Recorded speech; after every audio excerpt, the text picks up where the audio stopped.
te tozalaki elongola bino pona ko lukela bino ba information oyo bozali nango vraiment dans les besoins. Tomoni pe ba remise ya ba entraînement ezondi ya ba équipe ebele.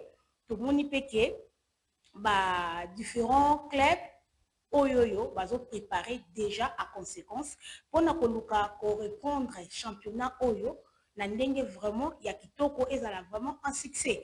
Merci beaucoup soki naza liloba moko na régie ba mekana kotiela biso élément oyo tozo senga toujours kimia balobi ba international na biso bazo senga biso kaka kimia bazo senga kimia na mboka na biso kaka ndenge tozo mona makambo ngo zokende tozo beta bango seko beta.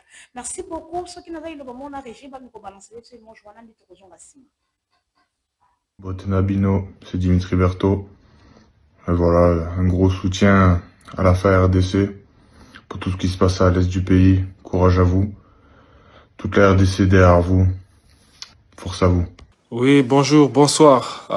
Voilà, c'est Simon Banza, joueur de Trabzonspor, congolais, Léopard, équipe de joueurs de l'équipe nationale aussi. Je voudrais en tout cas adresser mon soutien à la FARDC pour la guerre qui se passe dans notre pays, le Congo, le plus beau pays du monde. Un grand soutien de la part d'un Léopard. Nous sommes de tout cœur avec vous. C'est notre pays. On va jamais le lâcher. Donc, beaucoup de courage et que Dieu soit avec nous. C'est le Congo qui gagne. Bonsoir à tous.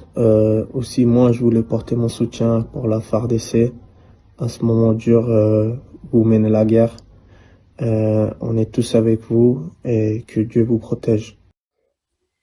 Voilà, merci beaucoup Bandoko Balandi. Kaka ndenge tozo senga kimia.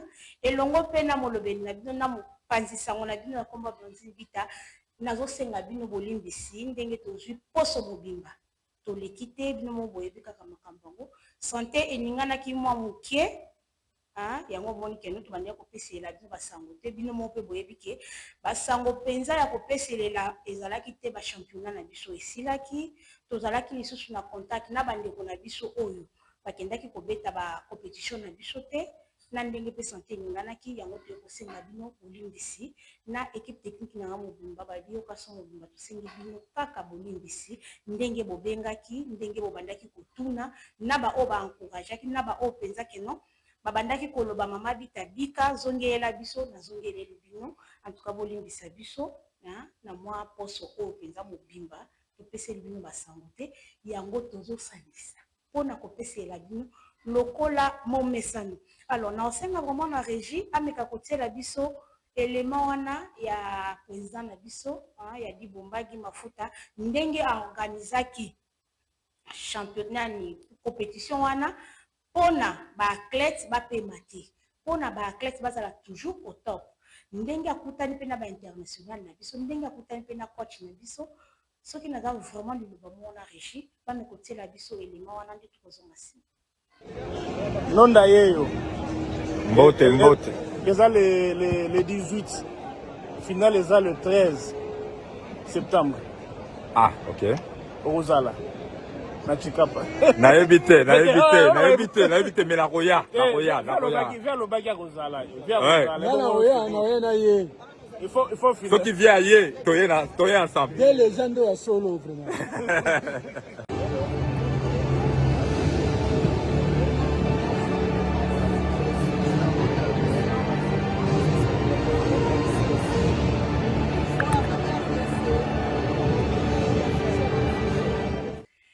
Voilà, merci beaucoup. Qui biso moko ninge présaki mafuta lobi pour le 13 septembre. Ok, ezalaki sous le 13 te ba rekusaki yango. Compétition wana ezo banda mukolo ya lelo le 19. Ndenge tozomona abengi quand même ba international. Ba ya pona ko soutenir bana wana ezali compétition oyo asali yango na kombo ya Yaya. En tout cas vraiment ezo beta mana Chikapa. Coup de chapeau na ba athlètes na biso. Na Dibumba ndenge bazo s'apprêter pour na kokende Dibumba akolongwa awa mukolo ya lobi le 20 pour na ko rejoindre bango kuna Dibumba kokota na compétition na demi-finale kaka ndenge bomoni akutani na ba athlètes wana alobi baya pour na ko soutenir bana ko meka quand même pour remonter bango moral et ko sala vraiment kitoko makasi ndenge tolobaki baremise ya baentraînement ezongi baremise ya baentraînement ezongi tomoni vite azongeli entraînement na ye azosala yango na stade ya 20 mai azobanda yango à partir ya ba 16h tomoni mpe bandeko na biso ya Ranges bazongelaki mpe baentraînement na bango tomoni mpe bandeko na biso ya Manyemba Union bazongeli baentraînement na bango ezodéroule vraiment kitoko en tout cas balobi cette fois-ci pas de blague soki naza liloba mona régi bolimbisi bameka kobalancer biso élément wana ya baremise ya baentraînement différents clubs oyo toza nango bameka kobalancer biso nde tokozonga nsima. Centre Kouarampova, nous sommes mercredi 6 août 2025. C'est le jour J, les jours de la reprise des entraînements de l'AS Manyemba Union de Kindu qui, comme l'année dernière, choisit le centre technique de la FECOFA pour lancer pleinement sa saison 2025-2026.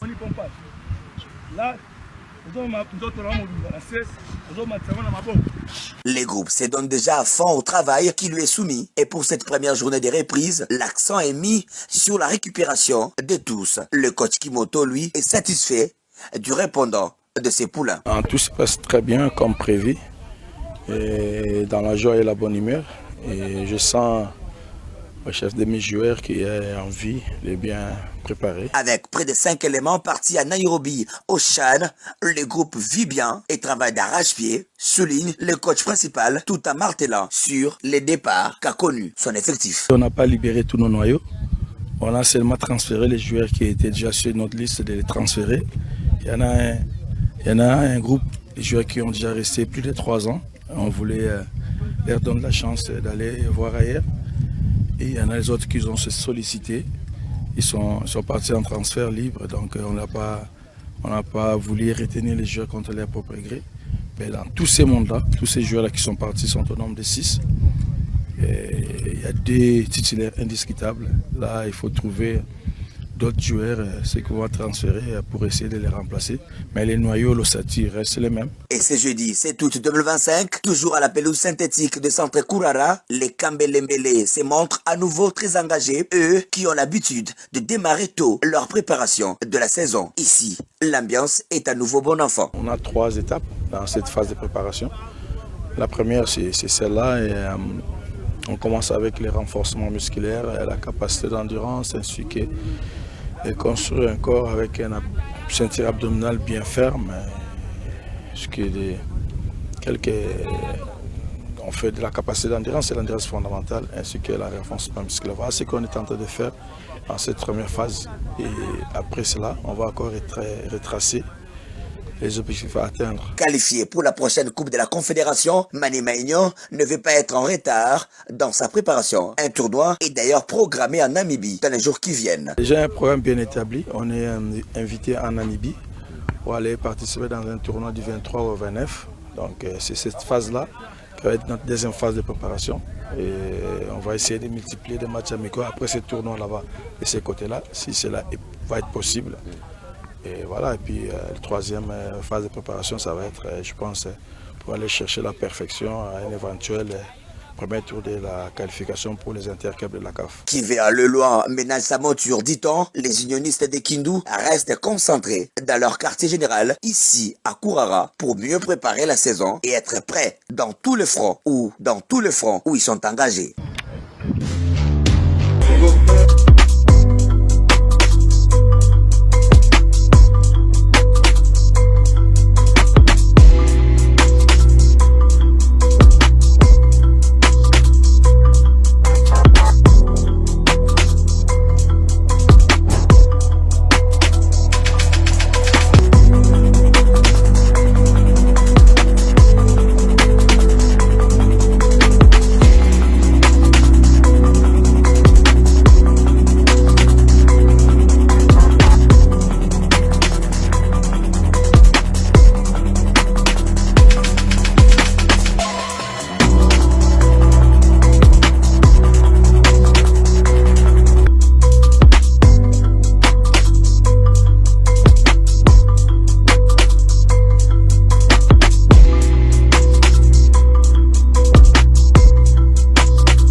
tomoni ba remise ya ba entraînement ndenge ebandi.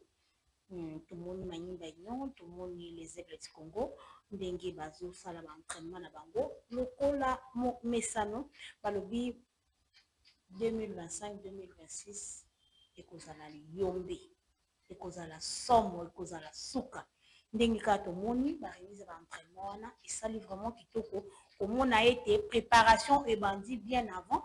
Tomoni manyimba nyo abandaki déjà préparation na ye avant parce que totali na les Aigles du Congo, les Aigles du Congo na ndimi te ke ba pemaki penza parce que bazalaki tout le temps au travail bazo sala kaka misala na bango ndenge elongo bani balobi bazo préparer à conséquence parce que bazali obele na ba compétition mibale pona ko sala yango ezopesa vraiment kitoko pe makasi mingi na ba athlètes na biso.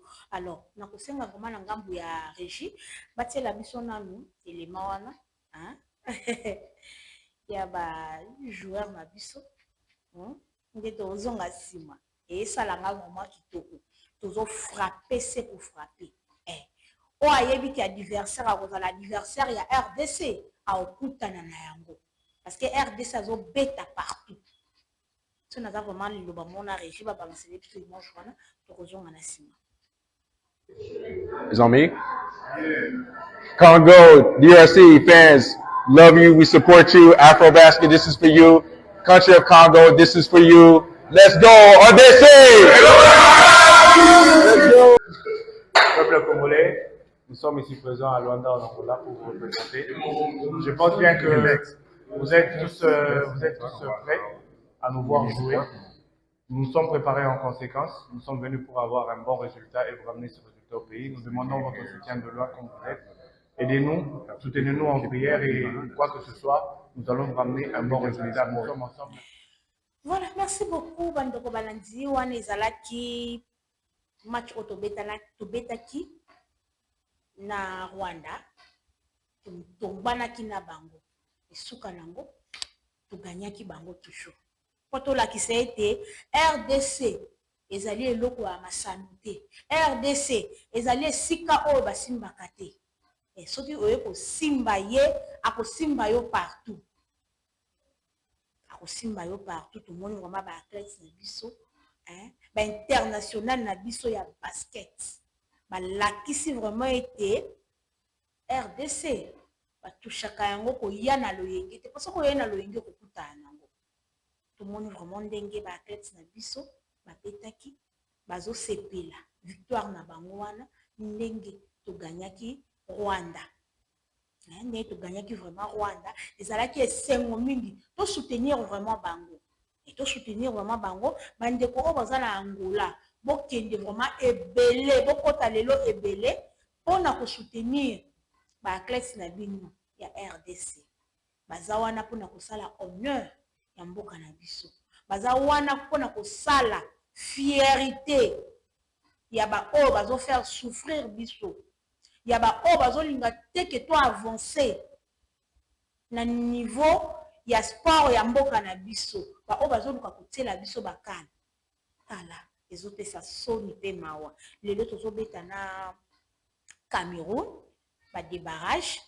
Alors, tout soutenir bango à 100%, coup de chapeau na bango, ndenge bazo pesa le meilleur na bango, tout le monde vraiment que non, ndenge bazala ki libanda ya mboka, ndenge bazo sala msala libanda ya mboka, lolenge mope bazo sala yango awa na mboka na bango balobi bendele ya mboka eko ya te. Soki nazali lo bamona régime mekana kotela biso élément wana ya équipe ya Chan to mekana kolanda ndenge na oloba mingi te mino senga komaka image et mekana ko pese la biso to mekana ko sala ko décortiquer ngo mwa muke kaka nde to ko zonga sima na plateau. Je dis que on verra parce qu'on a nos problèmes à nous, nos problèmes physiques, parce que vous voulez qu'on soit champion, mais prochainement, là je réponds aux questions, mais tu me perturbes là quand tu fais ça. Je disais ceci, vous demandez la santé de nos joueurs, mais nous, il y a nos joueurs aujourd'hui qui ont beaucoup de problèmes de pépins physiques. Pourquoi? Parce que simplement, ils n'ont pas fait une bonne préparation. même si on gagne nos matchs, et on a vraiment du mal à les soigner, on a du mal à les accompagner, on fait des miracles pour qu'ils soient là, qu'ils se tiennent debout, parce qu'ils n'ont pas eu une préparation normale. Et ils en souffrent, ces garçons-là que vous voyez là. Quand on termine les entraînements, quand on termine le match, il est là. Ils ont des crampes partout. Ils font des efforts. Donc j'ai dit, prochainement, vous, la presse aussi, essayez de vous battre aussi que les programmes soient respectés. Là, Magloire Tamboué, on va voir aujourd'hui s'il pourra jouer. Le même avait des problèmes de santé, et on en a beaucoup comme ça. Mais cela ne fait pas peur parce qu'on a 26 joueurs, on va le faire jouer. Donc voilà, c'est tout. Ce Blandine Vita Lobby, Blandine Vita Lobaka. Ce qui Blandine Vita Lobby, Blandine Vita Lobaka. Et donc ça passe, c'est marrant. Quand les conférences de presse, quand tu dis Singo Masalaki, avant match il y a Maroc. Pas dur naïe déjà, ça montre que non, ça ne va pas. Parce que tout le monde est sur surtout des joueurs changement. Tout le monde a les changements. Ça fait mal, hein? Ça fait vraiment mal. Non, c'est vraiment. Tout mes canaux Kolanda, Athlètes Nabiso, Ndengepe à lobby. Par regret. Parce que ça la compétition va bêta déjà. Ce total va bêta à la Ligue des Champions. Va bêta à la Confédération. Awa peut toujours bêta. Na maturité na bango. Na boyebi na bango. Est-ce que et la première compétition va bêta ya makasi bongo parce que compétition va bêti lokola CHAN. Et ça peut ndenge mo bazo kende ko beta yango ba beti na ba équipe ya Maroc, ba beti na ba équipe ya Mali, Sénégal, Égypte, Tunisie. C'est la même chose aussi. On sait vraiment régime va balancer les biso ils mangent Johanna. Ndé torozon asima comme kako décortiquer kaka lokola mo misano. Makasi malgré que Chabi est Saint-Romain, mais ce qu'on a de gagner, moi pas si on est allé.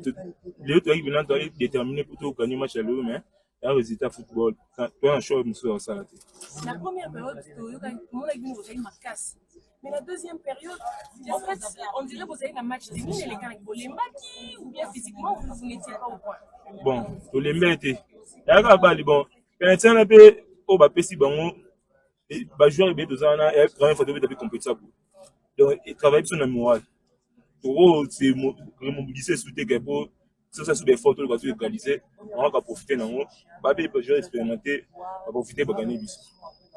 Mais match Nenge Bandaki, Mathieu Bino pour égaliser, c'était la première fois pour Zombi. Mais finalement, la vestiaire, qu'est-ce qui s'est passé?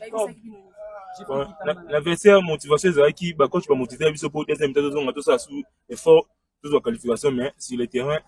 En réalité, monsieur est un terrain. Merci. Voilà. C'est qui? Ce Blandine Vita Lobby. A tebe élément. Pour moi, à l'hôpital. Et là, pour aller au tient, on na otia. Parce que, ndé qui tamba la lobby boé, est à la monde entier. Ndé yoko choti singoma lobby, est à la mi, et lobami. Bongo Blandine Vita nda lobate, Blandine Vita koloba. Tena otango kaka. Total ngo biso nyonso tout au monde. Ils ont fait ça passer, hein. Ils ont fait ça vraiment passer. Et mawa. Comment on a que kolongwa.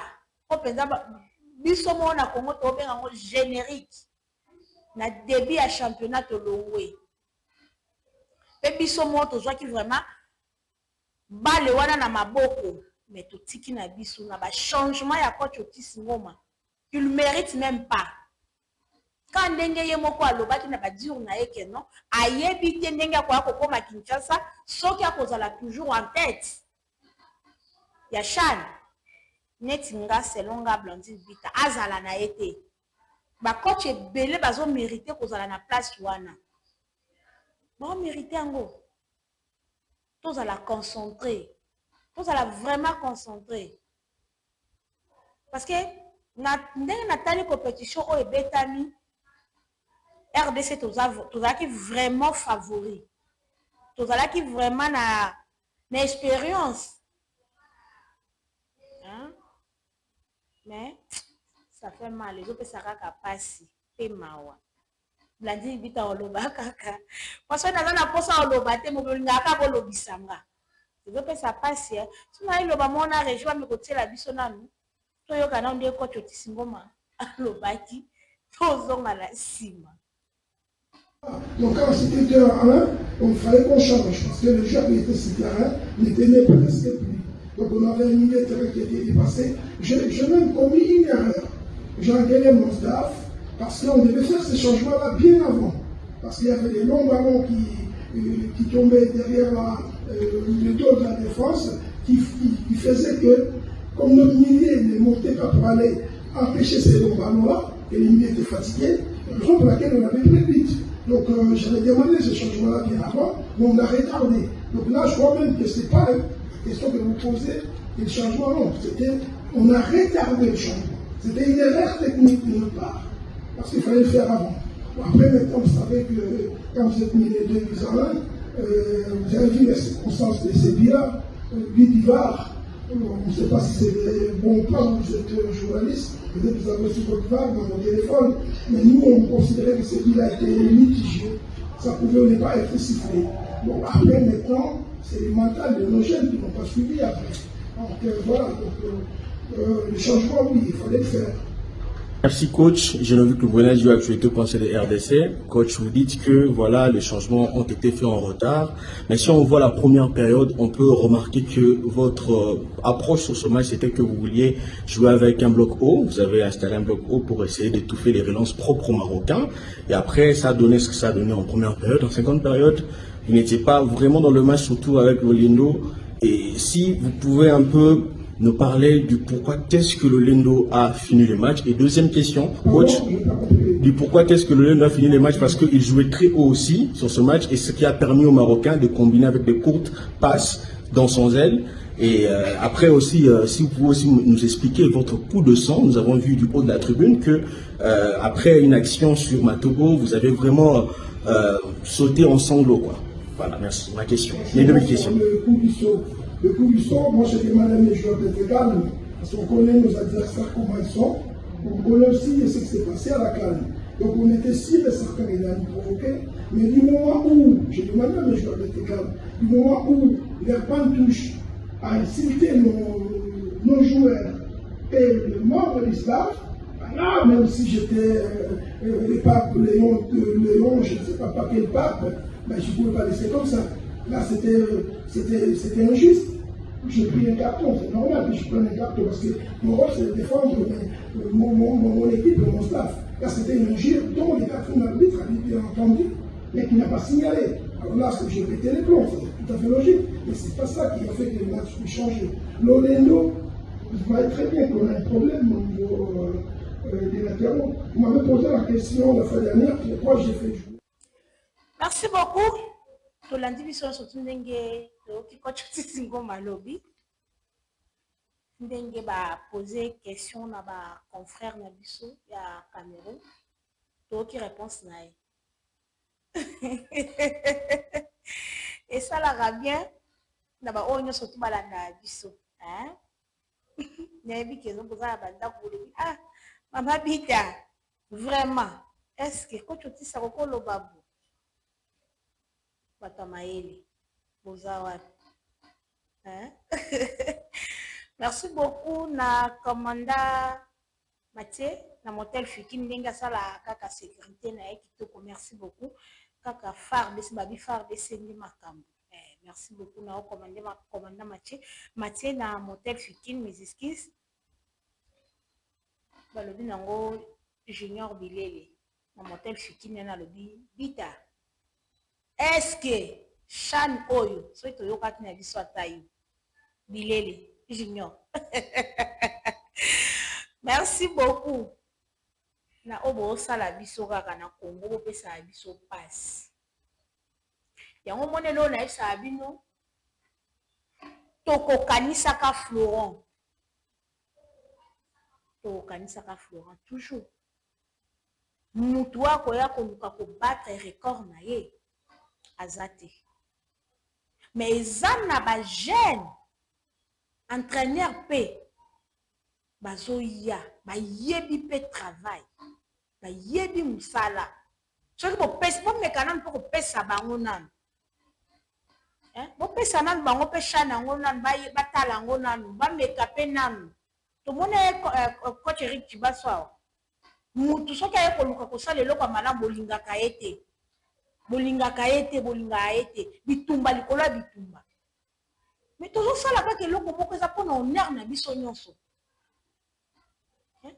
to gagner Cameroun to gagner Angola awa to mona nde to kei alors so nazali loba mona régime batela biso nanu nde capitaine na biso alobi il mérite vraiment ya koloba bo courage na ye vraiment ndenge zui audace wana ya koloba c'est bien so nazali loba mona régime batela biso nanu elema ya capitaine ndenge alobi.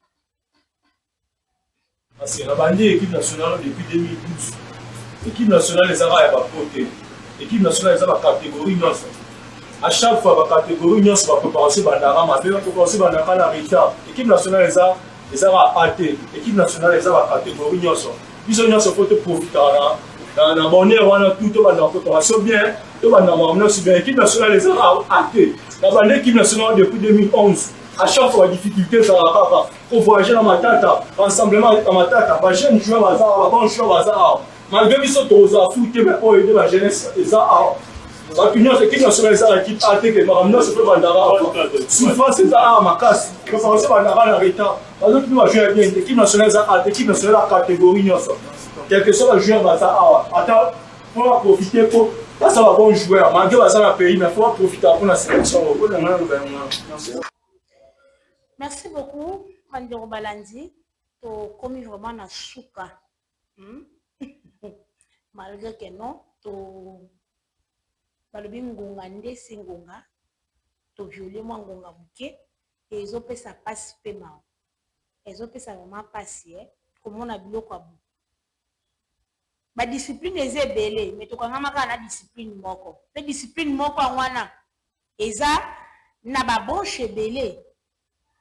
Mais to kangami kaka na branche moko na a to robeta lisolon to kuluba to zoze l'arrivée na bango ba okomela biso lelo to yamba bango to solola na bango lisusu to yoka bango to yambela bino ko tukisingoma to sala vraiment effort wana to vraiment to yambela bino to solola na boyoka to komela so vraiment na suka ya 15 minutes masano na biso balobi chaque jour.